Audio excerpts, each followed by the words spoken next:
வேற தேசத்திலிருந்து வந்தா என்ன, அயல் கிரகத்திலிருந்து வந்தாதான் என்ன, அப்ப என்ன வேணாலும் செய்யறதுக்கு இடம். கொலை நடந்தது தமிழ்நாடு, ஒரு ஹார்ட் ஆஃப் த சிட்டில. செய்திகளை கொண்டு சேர்க்க மாட்டாங்க. இதுல பெரிய குற்றவாளிகள் யாருன்னா பத்திரிகையாளர்கள் தான் குற்றவாளிகள்.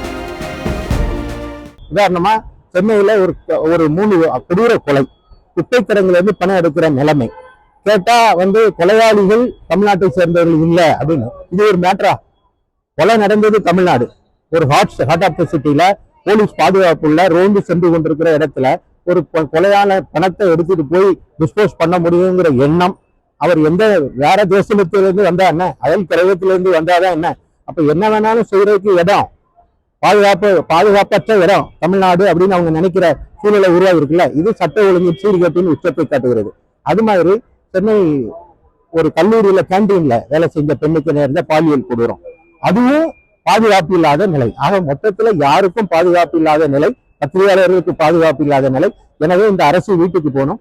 3 மாதம், அதற்கு பின்பு நல்ல தீர்ப்பை மக்கள் எழுதுவார்கள் என்று நான் நம்புகிறேன். அமைச்சர்களே இது போன்ற விஷயங்கள் நடந்ததா என்று கேட்கக்கூடிய ஒரு செயலை நீங்க எப்படி பாக்குறீங்க? அமைச்சர்கள் ஆகாயத்துல சஞ்சரிக்கிறாங்க, அவங்க பூமிக்கு இன்னும் இறங்கி வரல.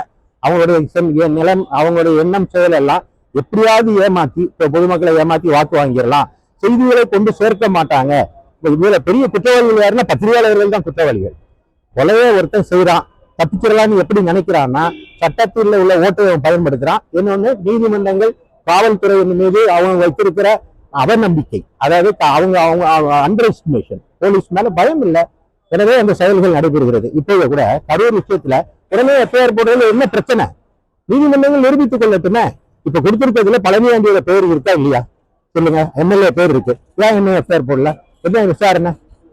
உங்களுக்கு லலிதகுமாரி வழக்கு என்ற ஒரு வழக்கிற்கு உச்ச நீதிமன்ற தீர்ப்பை அது மேற்கோள் காட்டிருக்கு. லலிதகுமாரி கேஸின் அடிப்படையில், அந்த வழக்கின் தீர்ப்பின் அடிப்படையில் ஒரு புகார் என்னன்னு உங்களுக்கு எஃப்ஐஆர் போடுறதுல என்ன குறைச்சல் என்று கேட்கிறேன்.